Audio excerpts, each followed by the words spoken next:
Allez, salut à tous, j'espère que vous allez bien. Ici Dorado, expert en paris sportifs. J'ai des parieurs depuis plus de 10 ans à augmenter leurs revenus grâce aux paris sportifs.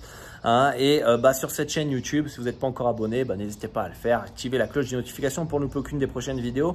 On essaye d'éduquer justement les différents parieurs finalement à investir leur argent dans le betting et de remplir leurs objectifs tout simplement. Alors on est en direct du Mexique, il fait beau comme tout au long de l'année, et dans cette nouvelle vidéo j'avais envie de revenir sur un petit on va dire une anecdote de ma vie de parieur où je pense que à un moment donné on peut pas se mentir à soi-même. À la fin de la journée, on est face à face devant la glace, face à nous-mêmes, et on sait la réalité, si on gagne, si on perd. Pas uniquement dans les paris sportifs, on est face à nous-mêmes aussi, si on est fidèle avec notre couple, si il n'a pas volé dans son entreprise, etc. On a fait du bon boulot. À un moment, est-ce que tu es fier de ce que tu regardes dans la glace? Et je trouve quand même dans ce milieu du pari sportif, il y a énormément de parieurs malheureusement qui se mentent à eux-mêmes et qui ne veulent pas ouvrir les yeux et réaliser que en réalité, ils ont peut-être pas la bonne stratégie. Il y a beaucoup d'ego dans ce milieu des paris sportifs malheureusement, et c'est cet ego qui empêche à beaucoup de remplir leurs objectifs et d'avancer dans les paris sportifs. Alors je voulais partager un petit peu cette anecdote par rapport à mon vécu dans les paris sportifs. Au tout début, j'avais 16 ans, j'ai fait mes premiers pronostics, et à un moment, comme je vous le dis, notamment quand c'est ta mère, t'as pas trop envie de lui mentir et t'as pas envie qu'elle soit déçue de toi, etc.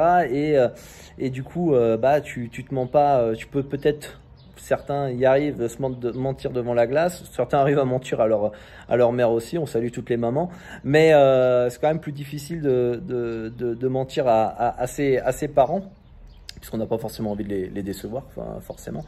Et ça faisait 1 an que je faisais des paris sportifs, j'avais 16 ans à l'époque, j'étais étudiant, et à un moment donné, à la fin de l'année, je me souviens, on était autour de mai, juin, et j'allais chercher un ticket gagnant au bureau de tabac, parce que je pariais au bureau de tabac, ce qu'il ne faut pas faire, les amis.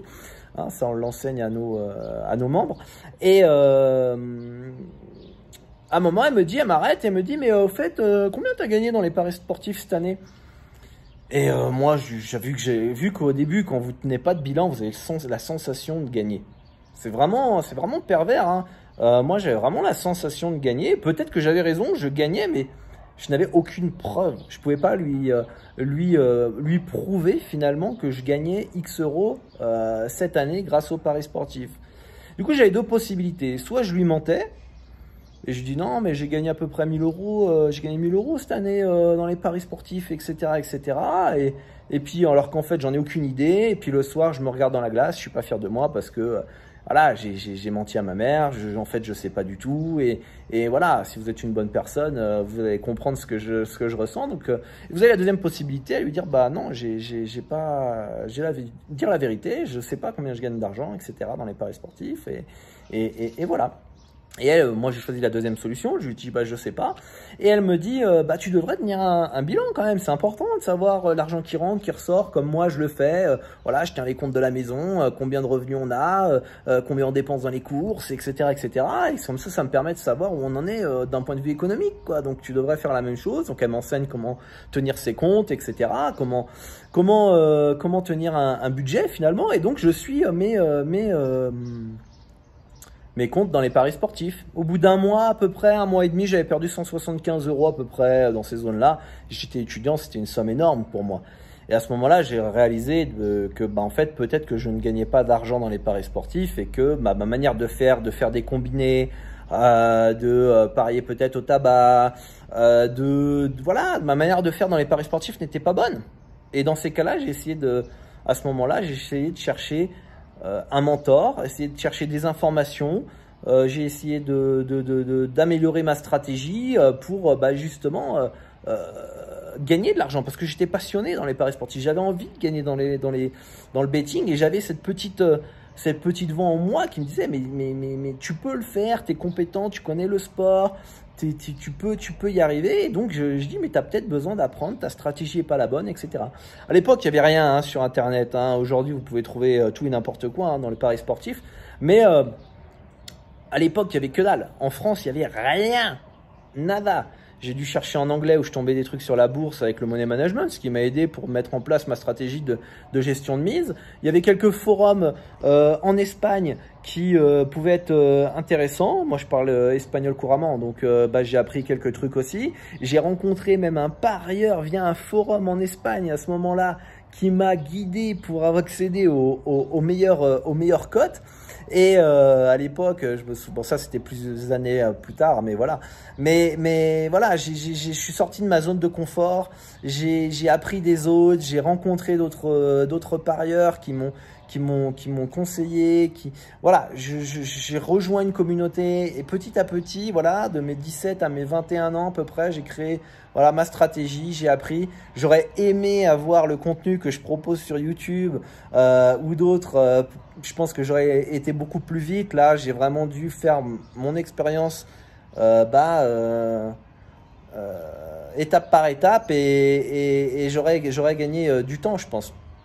Mais voilà, et c'est la prise de conscience de tenir un bilan, de me rendre compte qu'en fait, j'étais pas sur la bonne stratégie, la bonne manière de faire. Voilà, les Américains disaient qu'il fallait pas faire de combiné, il fallait tout jouer en simple. Ils jouaient tout le temps en simple sur les handicaps à 1,952, voilà, comme je le fais aujourd'hui.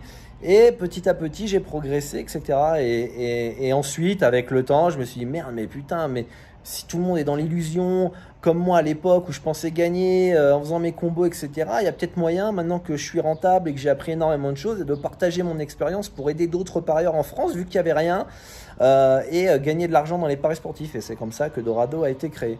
Donc voilà, je vais faire part de cette petite anecdote de mon parcours en paris sportif, pour vous dire qu'à un moment donné, la réalité vous rattrape si vous êtes honnête avec vous-même.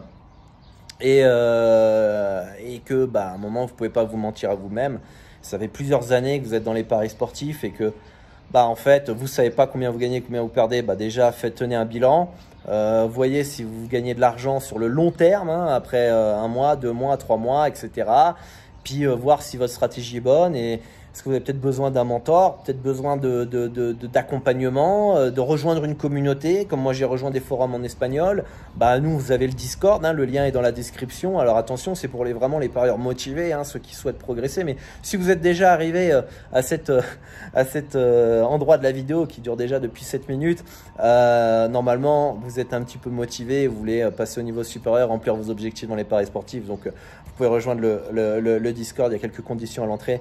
Mais vous allez voir que si vous êtes motivé, vous buvez, vous respirez betting comme moi, vous allez vouloir rejoindre cette belle communauté. Donc voilà, dites-moi en commentaire, c'était quoi votre déclic vous hein, pour prendre conscience en fait finalement que vous avez pas la bonne technique, la bonne manière de faire et que vous avez besoin d'être accompagné et progresser comme je vous l'ai dit. Moi, ça a été la discussion avec ma mère. Peut-être que vous, ça a été une situation similaire, votre copine, votre conjointe, votre conjoint, vos parents, votre père, votre mère. Peut-être que ça sera cette vidéo pour certains et ça serait un très grand honneur pour ma part d'avoir créé ce déclic parce que c'est le but, c'est ma mission de vous aider au maximum. Hein, je me lève tous les matins pour accompagner cette communauté. Peut-être que ça peut être un ami à vous, dites-moi en commentaire. Voilà les amis, bonne chance pour vos pronostics, à très bientôt pour une nouvelle émission ici en direct du Mexique. Et moi je vous fais une grosse bise, ciao ciao, et à tout de suite sur le Discord si vous voulez nous rejoindre. Ciao ciao.